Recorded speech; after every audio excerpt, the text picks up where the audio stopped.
EMS. We're a charity that was set up in 2009 and we're part of the community, voluntary and social enterprise sector in Hull. It's quite a robust sector, and I think a lot of people think there is quite a high number of charities and social enterprises running and delivering projects in the city. We floated off from Preston Road Neighbourhood Development Company, which was founded in 2000 and ran until 2010, and it was a New Deals for Community organisation set up by the then John Prescott, who was Deputy Prime Minister, but he was also MP for East Hull, where the organisation is based. So we floated off in 2009, and we were the last organisation to leave the legacy project of the PRNDC. PRNDC is still a charity, and it has a trading arm called Preston Road Enterprises, and the enterprises actually looks after the company's assets because it's got quite a few buildings on Preston Road Village Centre and in the surrounding areas. Now, so we work with communities primarily in East Hull, but we actually cover East Yorkshire, Hull, North and North East Lincolnshire to alleviate food and fuel poverty. And we do that in a number of different ways. So we work under 4 themes. We do growing, energy, food and nature. And basically we work with residents who are either in crisis or approaching crisis to put more money back in their pockets by a range of different projects. We do that from using the Hull Community Shop, which nicely comes on from what Martin was saying, to actually getting residents to grow their own produce on a number of community allotments that we have around the city. And we also have quite a lot of volunteering projects, but we also do energy efficiency advice and support. So we do that we've sort of been doing that over the last 4 or 5 years. 85% of our income is from grants. So I spend a good chunk of my life writing funding bids to various organisations all over the country and developing partnerships so we can effectively deliver those projects. We won't develop a project unless we have already identified a need for it. So we do an awful lot of resident consultation work in and around the city, speaking to partners, speaking to the council primarily is one of our main partners, but also speaking to residents at very much a grassroots level. We're very much a resident-led organisation. How does that fit into the circular economy? Well, we're in and out, for want of a better word. So when I was discussing it with Pauline, the first thing I did was I Google image searched circular economy. And these are some of the colourful images I came up with. So after bamboozling myself with some of those pictures, I actually reverted back. Now I'm an ex-recycling officer. I used to be recycling officer for 2 local authorities, sort of East Riding of Yorkshire being one of them, which is a neighbouring authority to this one. So I went back to the waste management hierarchy. As it's already been discussed, there's no real definition of what circular economy is, so I went back to my comfort zone, which is reduce, reuse, recycle, which is how we look at it. It's fairly basic stuff, but when I was recycling officer, it used to be a bring scheme. So we actually depended on the goodwill of people to take their bottles and cans to recycling banks at supermarkets. And when you've got a 933 square mile authority to look after, I spent an awful lot of time trudging around, encouraging, working with schools, working with women's institutes and things like that, getting more people to recycle. So what I've done for the rest of my career is I've actually taken that ethos with us, and when we set EMS up, yes, we have an environmental policy, and yes, we do send that out, but we also look at how we purchase effectively, how we use local goods, how we use local labour, and how we support the local economy as part of our charity. So what we do is, one of our projects is called Community Allotment City Hull, and we take redundant green space around the city.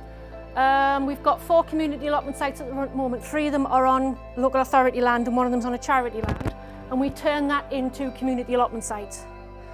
This one is on County Road, which is on the west of the city, and it's got 9 plots on it, and they're quite small plots, but they're actually manageable for a single person to run or a small family to run as well.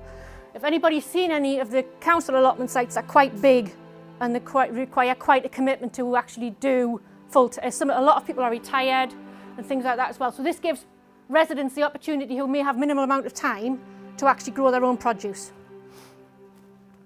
So we've got 74 pots throughout the city. We've got 5 more in development at the moment. All the wood on the site is reclaimed. And when we do is obviously we have a seed swap scheme that we run once a year, where people will bring the seeds in and then they'll swap their seeds with other people, so they can actually grow and learn a bit more about different types of fruit and vegetables that people can grow. And all of the organic materials are composted on site to rejuvenate the soil. We actually build with the plot holders composting bays so they can actually compost on site. All of the raised beds and everything that we use on sites are all reclaimed materials, and they're all made in Hull to our specification. We work with an organisation called Humber Wood, and they actually work with people who are long-term unemployed or are suffering from special needs, and they tend to work with those people, and they will develop our allotment sites for us and any wood products that we actually need, including composting bins. So all of the material has been collected usually around the Hull area, and we actually keep it within the Hull area when we recycle it. So to give you an idea, the Community Allotment City Hull project is actually funded by the Big Lotteries Reaching Communities Awards and the Esme Fairbairns Food Strand. So we're running two different funding bids to deliver one project, which means twice the paperwork for me, but it's a necessary evil when you're a funding-led organisation. So the waste management hierarchy was mentioned. This is the food recovery hierarchy, and as Martin was saying, one of our aims is to feed hungry people.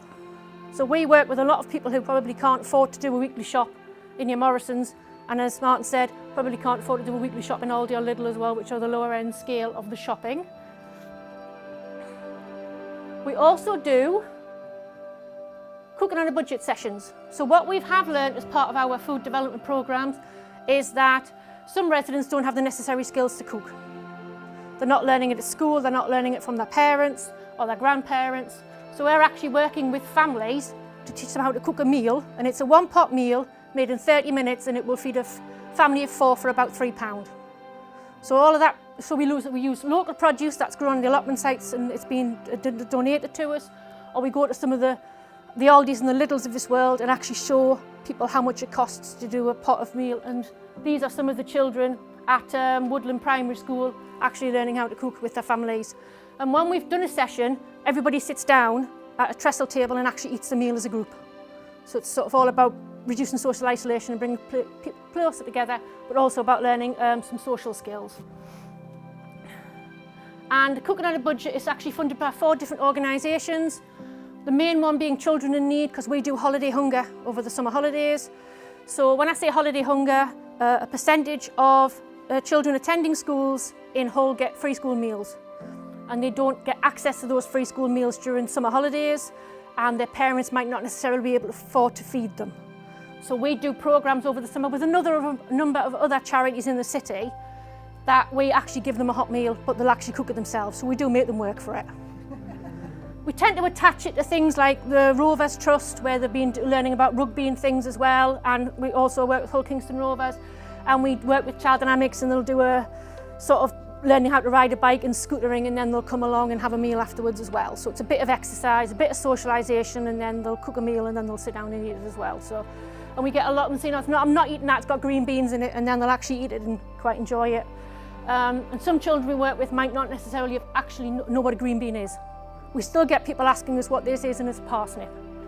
And these are adults. So there is quite a gap, a skill gap in some areas of the city when it comes to actually food production. And if you ask a child where bacon comes from, some of them will simply say Morrisons. So we've run across that one as well. So we also run a Hull community shop, which Martin mentioned. We received seed funding from Hull City Council to set this up, and it's been running now for 2 years. This is what we started off at over here, which was a table and some trays, and now we've got several shelves, a commercial fridge and a commercial freezer. The shop is open 5 days a week, and we take surplus produce from 5 supermarkets, collecting 15 times a week, and that all goes to this shop. It's a 2-way scheme. We've got a membership scheme, which is means tested. So we will sit down with the resident who comes in and asks about the scheme and go through their income and their expenditure.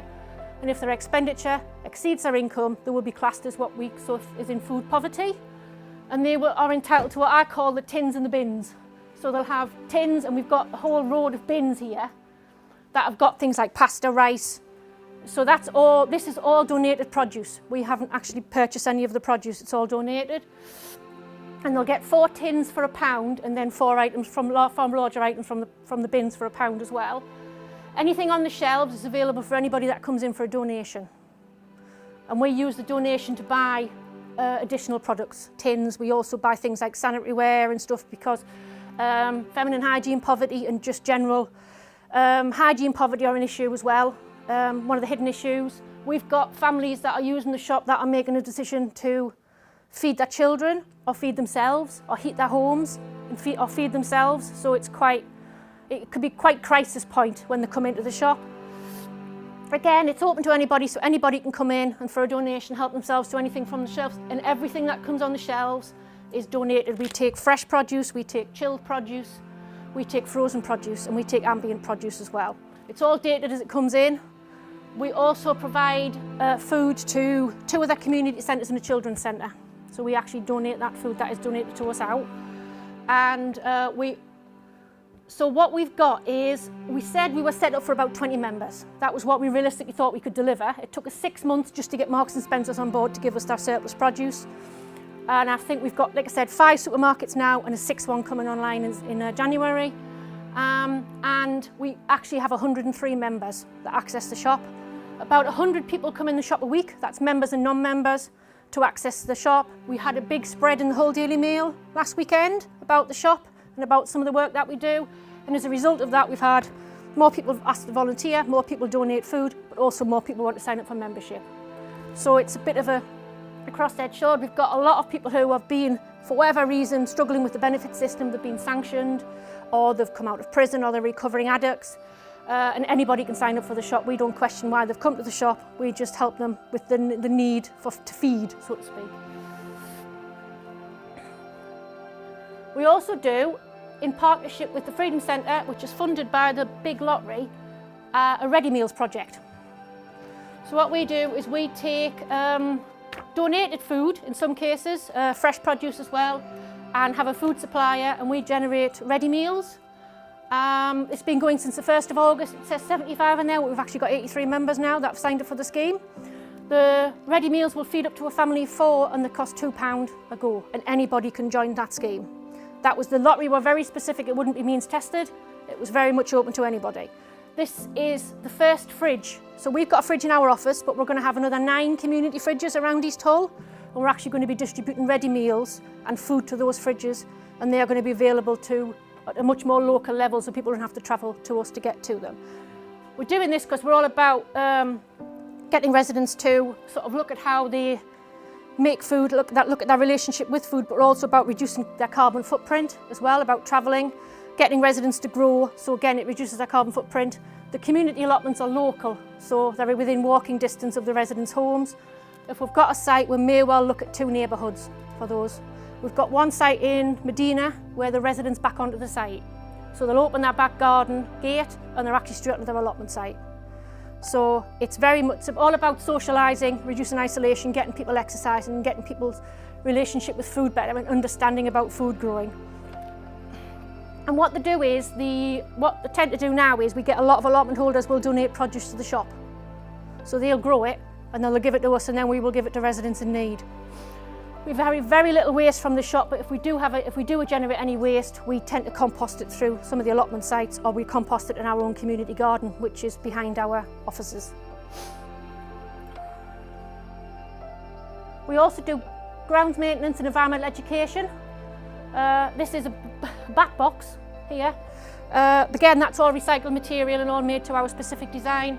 We did bird boxes, bat boxes and bug hotels. They were all recycled wood as part of our Homes to Roost project, and we're actually just started working with 10 primary schools about trees in schools. So the children are going to be getting trees from the Woodland Trust and getting some mature trees from a local supplier, and we're going to be working with them to teach them about why you protect the environment and why trees are important to the environment. So it's getting them to really think about growing in their school grounds.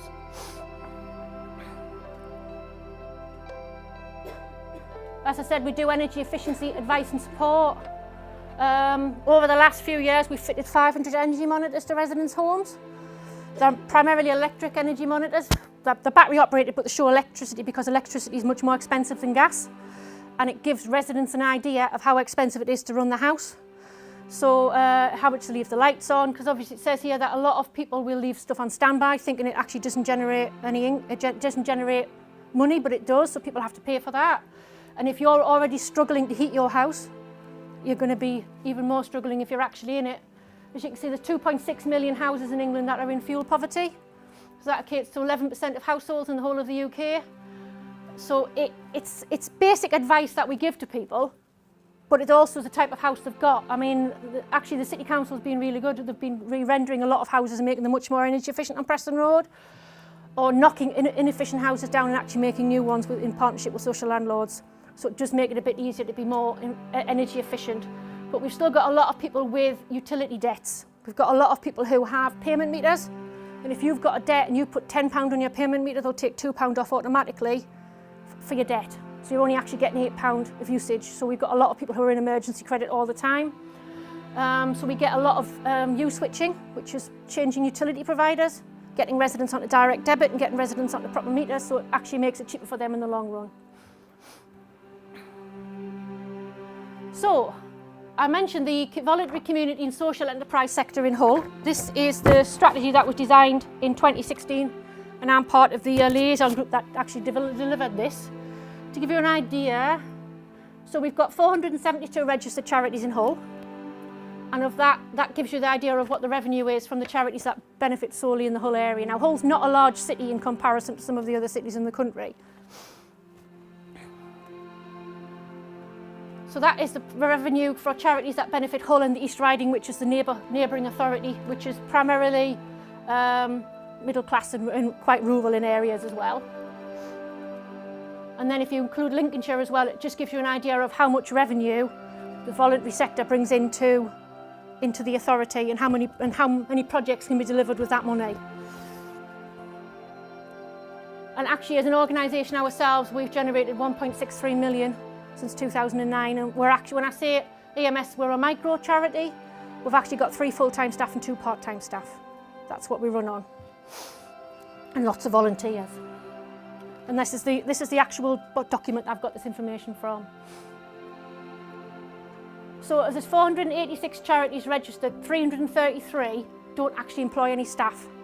So 333 of the charities of that 468 solely depend on volunteers to deliver the services.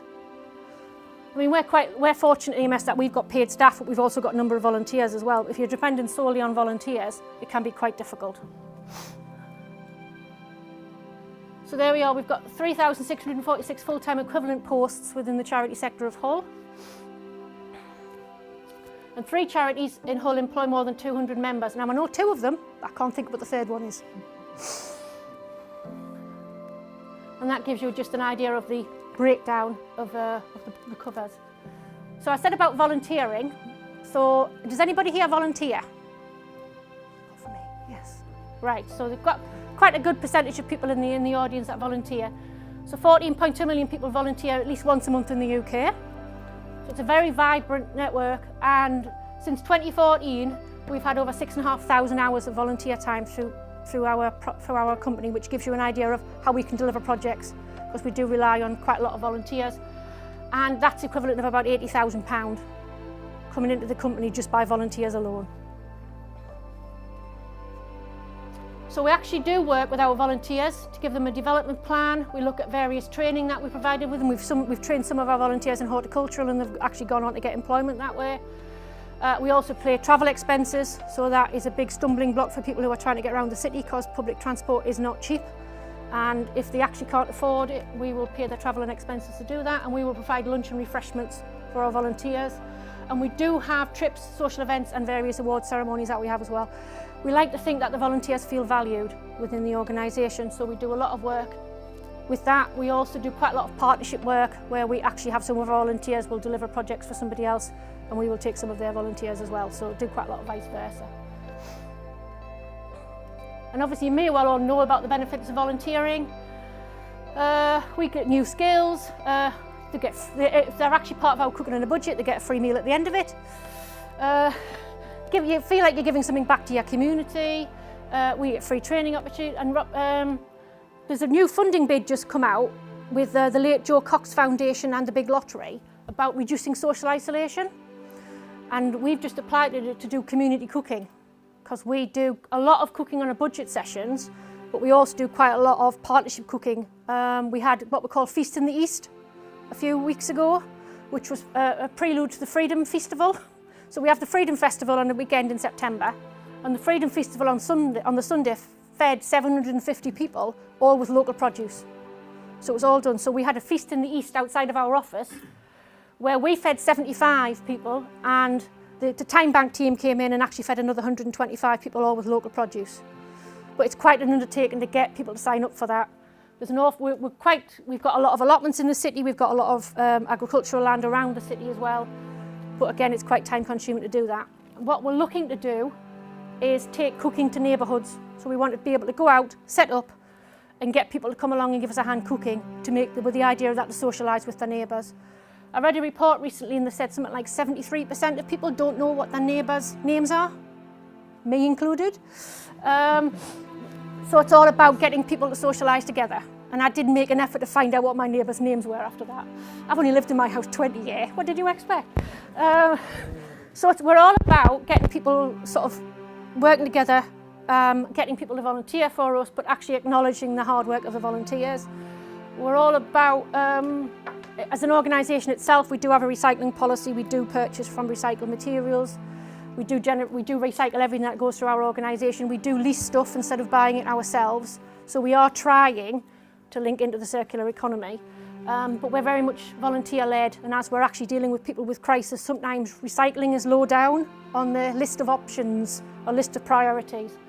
Though the council does actually make recycling very easy, and we've done recycling surveys in the past, and we'll probably have on Preston Road itself, which is classed as an area of deprivation, 95% of the blue bins will be out for recycling. So there is a commitment there for people to look at that. But we're trying to get them to look at recycling in a different way and looking at reusing things more and looking at reclaiming items as well. So as I said, they're the true backbone of us. Without them, we probably wouldn't exist as an organisation. We would not be able to deliver anywhere near the amount of projects that we actually deliver. So anybody that comes and sees us as an organisation usually gets roped in to doing things. Hope you're listening at the back there, because you'll get roped into doing stuff. For anybody that comes along. Right, has anybody got any questions? I went flying through that.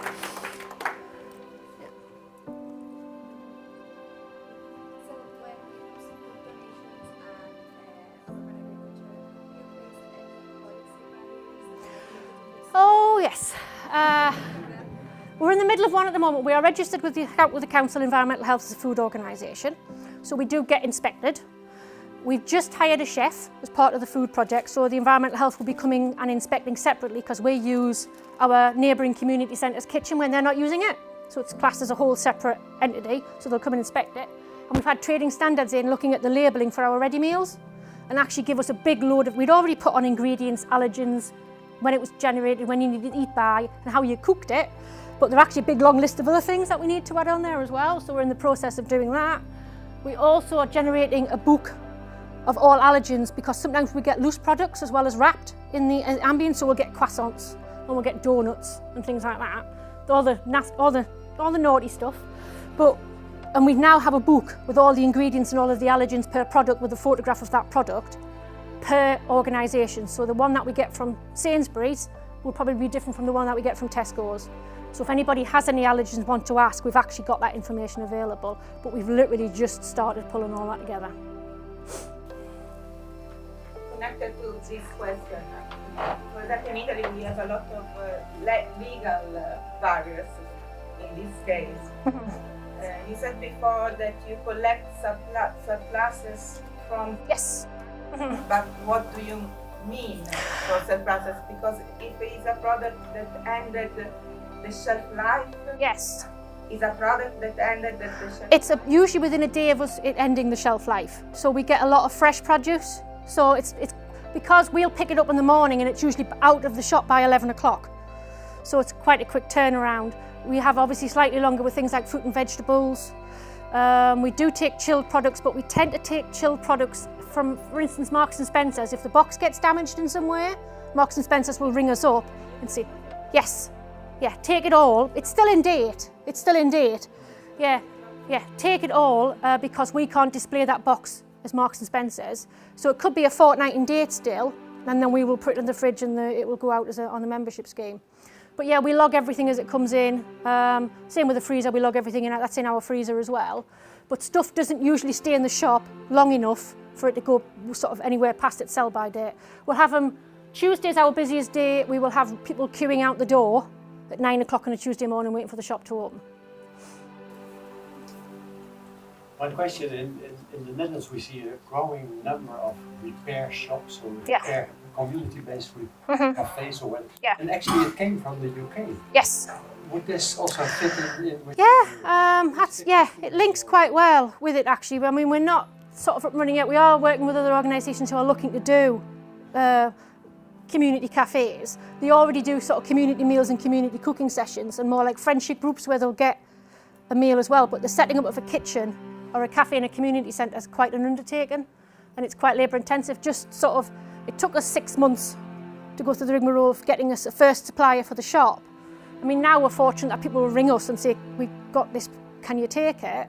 But it isn't all. Marks and Spencer's, and we take from Lidl as well, they go through an organisation called My Neighbourly. So they've got an organisation that does it on their behalf. And we work with Fair Share, that is run by another charity called Goodwin in the city. That's the Tesco's and the Asda collection. And then Sainsbury's have their own partnership donation scheme. So we have to go through a number of hoops to get to the point where they'll actually give us the food. And then they do literally sometimes just start throwing it at us. So we have to, so now we sort of take it out to other locations as well. But that's just ambient food, it's not sort of chilled. We don't do a lot of meat products. But we do, on the subject of reusing, we link in with an organisation called Drop Point, which are another charity, and if you go on our website there's a drop pot button and you can click it and it'll give them a list of things that we're looking for, things like gardening equipment and stuff like that. So members of the public can contact Drop Point and Drop Point will come to us and say, this gentleman's got 6 garden forks, do you want them? So that we get that, we got, things like that. And we're also working with Cranswick Country Foods, which are a large organisation in the area that do meat products. And they've just set up Oleo Hull, which is a London-based organisation, but that's a food sharing network. And they have an app that you can just sign up to free of charge and people will put food on there and you can go and pick it up, or they'll have a series of volunteers that will collect it and bring it to central points and people can pick it up from sort of central points as well. But it's fairly new, it's only been going for a few weeks. But you can download the Hull Oleo app direct and work it that way.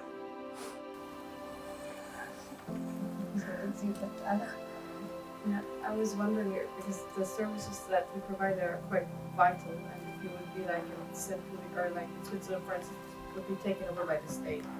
So I was wondering, like, do you have an official agreement? Like, if you were tomorrow to decide I don't want to do this anymore, like, is there someone like, No, it's all pretty much run by us. I suppose we've got. I mean, it's been going for 2 years, but we do see a big benefit for it. We're doing a social impact assessment on the shop at the moment and getting some social value back. And we've got people saying, well, it's a lifeline. If you weren't here, we wouldn't eat. The shop's open 5 days a week. It's actually running in the front of our office. So it makes it easier for us to manage. It's 5 days a week from 9 till 4. And then we're always conscious that we have to keep that shop open. Otherwise we run the risk of somebody coming, the shop being closed, and then not having access to any food. So it's basic, very much crisis grassroots that we deal with. But there's no like official contract with the city? No, because our organisation is not in a city. We don't rent our offices from the council or anything like that. We link in with there's a food charter for the city, so we're part of that as well. So we've signed up to that. But I think there are an awful lot of organisations that do similar projects to this all around the city. Quite a lot of churches and community groups that do it as well, and they link it to Fair Share, which is the Goodwin organisation, but they'll get food delivered to them, whereas we do it slightly different, we pick the food up. But yes, we are conscious that if we decided that was it, we don't know if we're closing tomorrow, a lot of people would miss out on a vital supply of food. There's 2 other one at the back there as well. Well, you would go for somebody else back. Do you think your business model would work in development countries like Africa? Possibly, if there was a supply of food to come in. Or it depends on how you were doing it. If you were working with developing countries where they were growing their own produce and you were showing them how to make the best of it afterwards. We are obviously a city, so I don't know how it would work with regards to if you were in sort of villages and where the food supply would come from to generate the shop itself. But if you were certainly looking at produce that had been grown, you could think of an element of ways that they could actually cook it that would be more cost effective and spread out and feed more people. That would be, but again, it's the supply of the other materials that you need to actually generate that. One final question. Yeah, I was wondering about your visibility of your organization. Some of your target groups are also people that are less social, less connected. Yeah. How do you do that? We don't tend to advertise your shop, we don't need to. It's word of mouth in a lot of places. We have social media, we've got Facebook, Twitter, and we do that. We do quite a lot of coverage in the Daily Mail, which is the local paper for the area, but it's primarily word of mouth. We did used to advertise it early on, and then we actually decided we didn't need to. People were literally just coming in saying, well, what are you doing here? Or my auntie told me this, or my cousin said that. So people just tend to walk in. Thank you very much. Thank you.